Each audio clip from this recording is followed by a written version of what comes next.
வாங்க, செல்வத்துக்கும் மன அமைதிக்கும் உள்ள தொடர்பு விளக்கும் ஒரு அருமையான பழங்கதைய இன்னைக்கு பார்க்கலாம். பணம் இருந்தா நிம்மதி வருமா? மதுரையைச் சேர்ந்த பெரும் வியாபாரி சேதுபதிய பாருங்க. அவர்கிட்ட எல்லாமே இருந்துச்சே, நிம்மதிய தவிர. ஒரு பக்கம் மலை போல செல்வம், ஆனா நிஜத்துல தூக்கமில்லாத இரவுகளும் பெரும் துயரமும் தான் அவர் வாழ்க்கை. என்ன கொடுமை பாருங்க.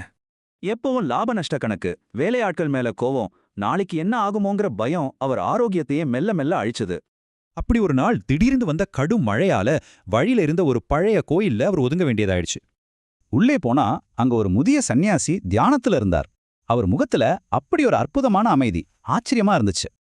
அத பார்த்து குழம்பி போன சேதுபதி, என்கிட்ட எல்லாம் இருக்கு ஆனா நிம்மதி இல்ல, ஒண்ணுமே இல்லாத நீங்க எப்படி இவ்ளோ அமைதியா இருக்கீங்கன்னு கேட்டார். அதுக்கு அந்த சந்நியாசி சிரிச்சுக்கிட்டே நம்ம மனித மனத்தை பத்தி ஒரு அருமையான உதாரணத்தை சொன்னார். கோபமும் பயமும் மனசுங்கிற தாமரைய எப்படி வாட வைக்குது, அமைதியான சிந்தனை அதை எப்படி மலர வைக்குதுன்னு இது சூப்பரா விளக்குது. கடவுள் வெறும் கோயில்ல மட்டும் இல்ல, நம்மளோட அமைதியான மனசுங்கிற மலர்ல தான் உண்மையாகவே குடியிருக்காருன்னு சன்னியாசி ஆழமா சொன்னார்.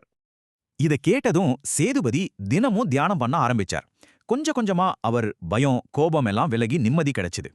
மனம் மாறினதும் சேதுபதி தன்னோட வேலையாட்கள் கிட்டயும் ரொம்ப அன்பாவும் சந்தோஷமாவும் பழக ஆரம்பிச்சிட்டார். என்ன ஒரு மாற்றம் பாருங்க.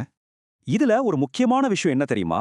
இந்த கதை நம்மளோட பழமையான தமிழ் ஞானத்தை அப்படியே பிரதிபலிக்குது. மலர்மிசை ஏகினான்னு தொடங்குற 3வது திருக்குறள் இதுதான்.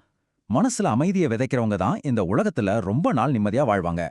கடைசியா உங்களே ஒரு கேள்வி கேட்டுக்கோங்க. இன்னைக்கு உங்க மனசுங்கிற தாமரை மலர்ந்திருக்கா இல்ல வாடி போயிருக்கா? யோசிங்க.